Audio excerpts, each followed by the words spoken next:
Poor Relations by Charles Lamb. It's about the poor relations in someone's family.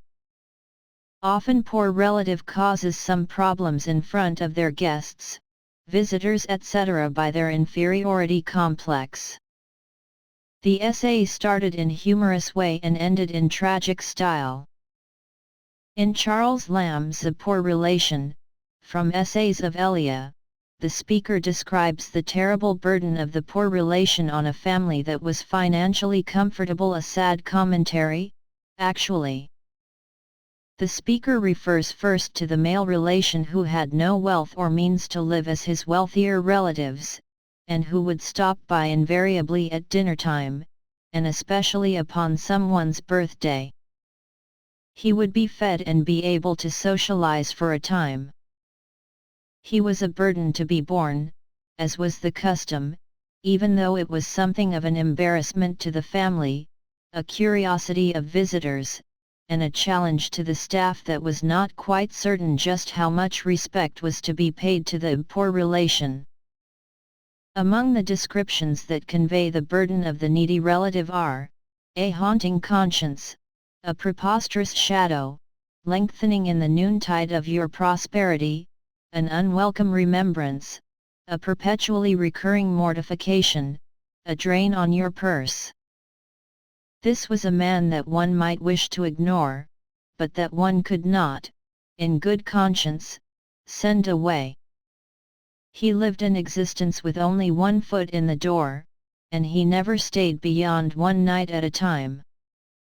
The second aspect of this writing deals with the poor female relation. While the male version of this relative might be considered eccentric, able to carry it off without exposing himself as poverty-stricken, such was not the case with the female relation. She was treated without respect, forever knowing her place and expected to be ever grateful to the hands that feds her.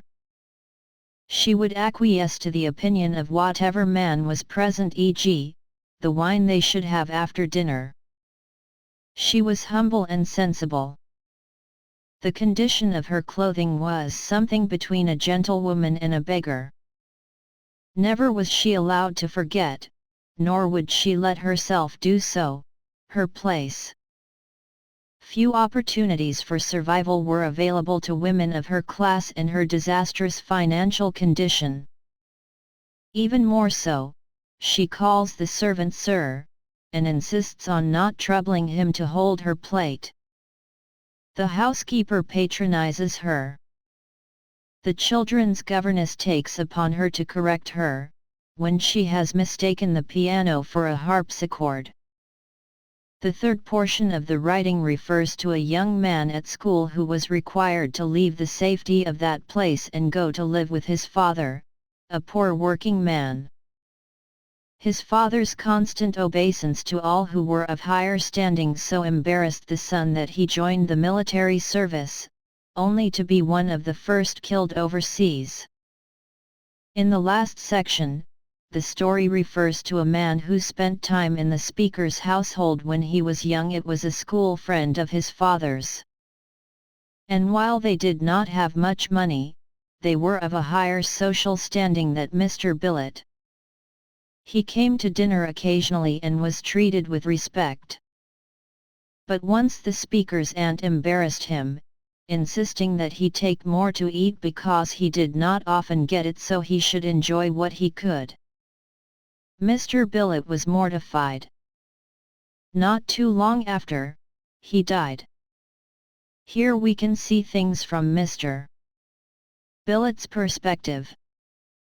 He suffered in having to take charity, the speaker seems to say, but would have been relieved and proud to know at the time of his passing that he had enough to pay for his burial.